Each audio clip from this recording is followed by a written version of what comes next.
Hey everyone, so last week I was lucky enough to spend some time with the very best golfers in the world on the range at the Open Championship. And obviously for this channel I was looking at the things that they were doing within their games to try and pass that knowledge on to you guys, and what I found was actually quite surprising, but at the same time fantastically obvious. And something else which is fantastically obvious is that if you haven't subscribed to our YouTube channel yet, you really should do. We are on our way to 100,000 subscribers, and it would be great if you could help tip us over the edge and get us that silver play button. Button.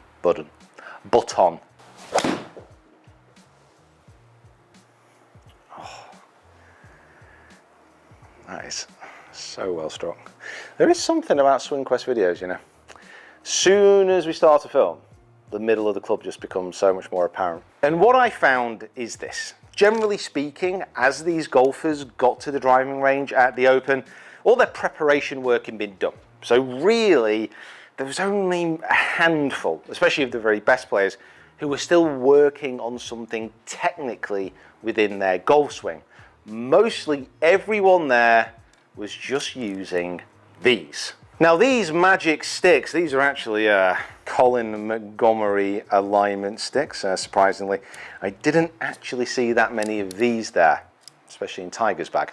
But pretty much every single Tour Pro had the same setup, 3 alignment sticks at all times. Now the reason for this is as they approach tournament time, you know, one of the biggest tournaments in the world, a chance to change their lives forever, they knew that actually probably working on their game at that point, it was already too late. The best that they could do was to get their body and their alignments 100% nailed down. Now the reason that I'm going to share with you the different setups that these pros were using, again all with 3 alignment sticks, it was actually quite surprising, is that honestly this can really benefit you within your game.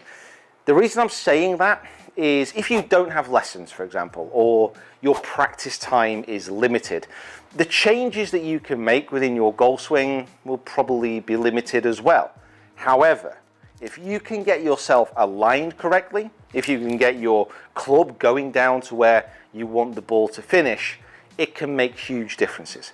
You can use the technique that you currently have to better effect, and that's what even the very best players in the world were simply trying to do. So setup number 1. Now this is all about getting the body aligned, but also about getting the club face aligned. This alignment stick here is for the feet. Now when you're getting aligned, if you can get your toes, your knees, your hips and your shoulders all pointing in the same direction, generally that's going to put you in a neutral alignment to wherever the club is aiming.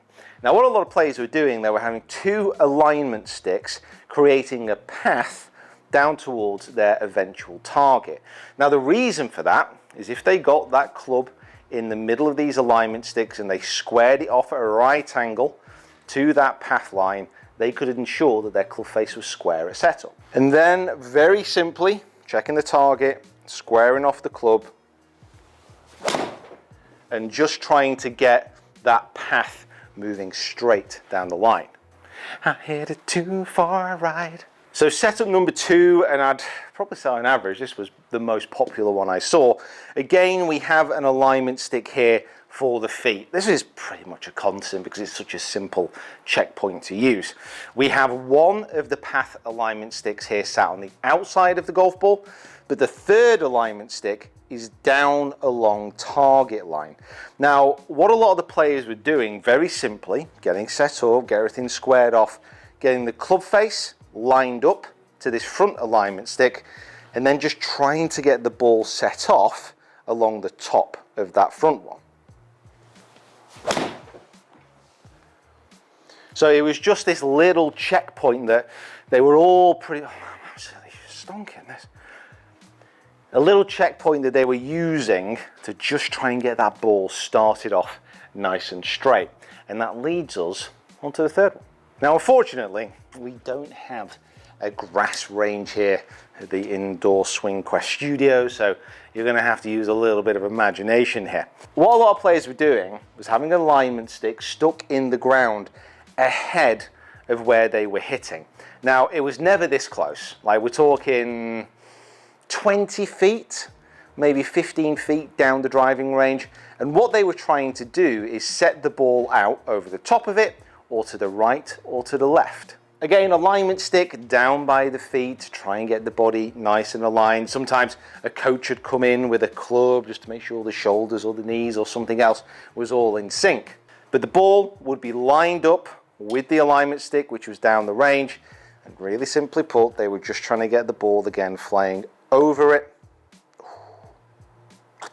Bit of break in this. And if they were trying to play a draw, trying to get it started to the right, if they were trying to get a fade, try and get it started to the left and then curve it around.